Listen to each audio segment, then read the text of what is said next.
नमस्कार मैत्रिणींनो, good morning.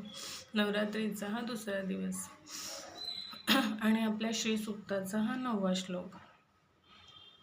ओम गंधद्वारां दुराधर्षां नित्यपुष्टां करिषिणीं ईश्वरीं सर्वभूतानां ताम इह उपभये श्रियम.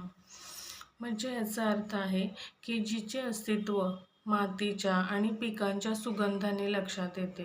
म्हणजे बघा, ज्या शेतामध्ये छान डौलदार पीक डोलतंय, जिथे मातीचा छान सुगंध वास आलाय, जे पीक नांगरलंय, अशा ठिकाणी लक्ष्मीचा साक्षात वास आहे असं समजावं. जी अतिशय परिश्रमाने प्राप्त होते. बघा, सहजासहजी तर लक्ष्मी कोणालाच प्राप्त होत नाही, त्यासाठी रक्ताचं पाणी करावं लागतं.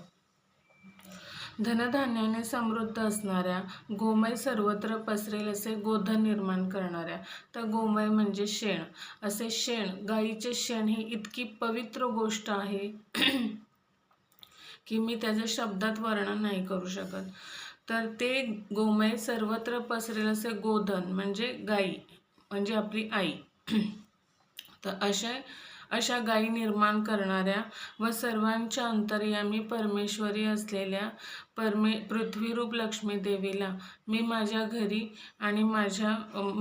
राष्ट्रात आणि माझ्या घरी येण्यासाठी आवाहन करत आहे. नमस्कार. लाईक आणि सबस्क्राईब नक्की करा.